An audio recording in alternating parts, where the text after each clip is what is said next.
මේ ඉන්නේ නැකටද? මම අල්ලගන්නම්කෝ. වරක පල්ලෙහාට.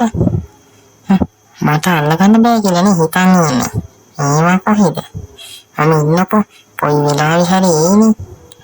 ආස්සට වෙලා ඉන්නවා. ඕල පෝස්ට් අඩිය. ඇති මේ පල්ලෙහාට බහින්න. මේ මගේ ඒරියයි.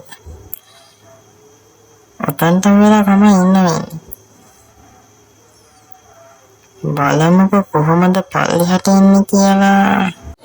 පල්ලෙහාට බැහැලා බලන්නකෝ. පල්ලෙහාට බැසනම් තේරෙයි මම කවුද කියලා. උඩටම වෙලා ඉන්නවා. පල්ලෙහාට බහිනකො මම බලාගන්න මගේ හැටි. දන්නේ මං කවුද කියලා.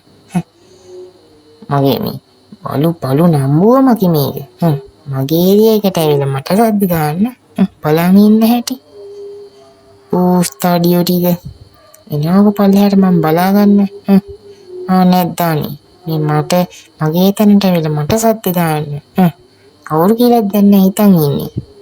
මම පල්ලෙහාට බැස්සට පස්සේ බලාගන්නම්කෝ ඒව ගැන. නැද්ද යාළුවනේ. ඕගොල්ලෝ මොනවද කියන්නේ? මේ ජාත්‍යන්තරයට යන්න ඕනේ ප්‍රශ්න මේවා. මේ පෝස්ට් ආඩියෝ ටික මට කොලොක්කම් කරන උඩ ඉඳන් මම කවුරු කියලා හිතාගෙන නැත්තන්නේ. පල්ලෙහාට බහින්න කියන්නේ මම මගේ කර්ම පෙන්නන්නේ.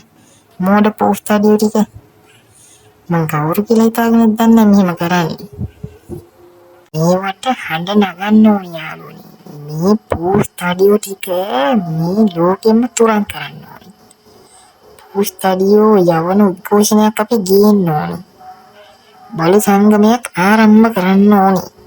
ආරම්භ කරලා මේ පෝස්ට් ආඩියෝන්ට දෙන්න ඕනේ හොඳට වැඩි.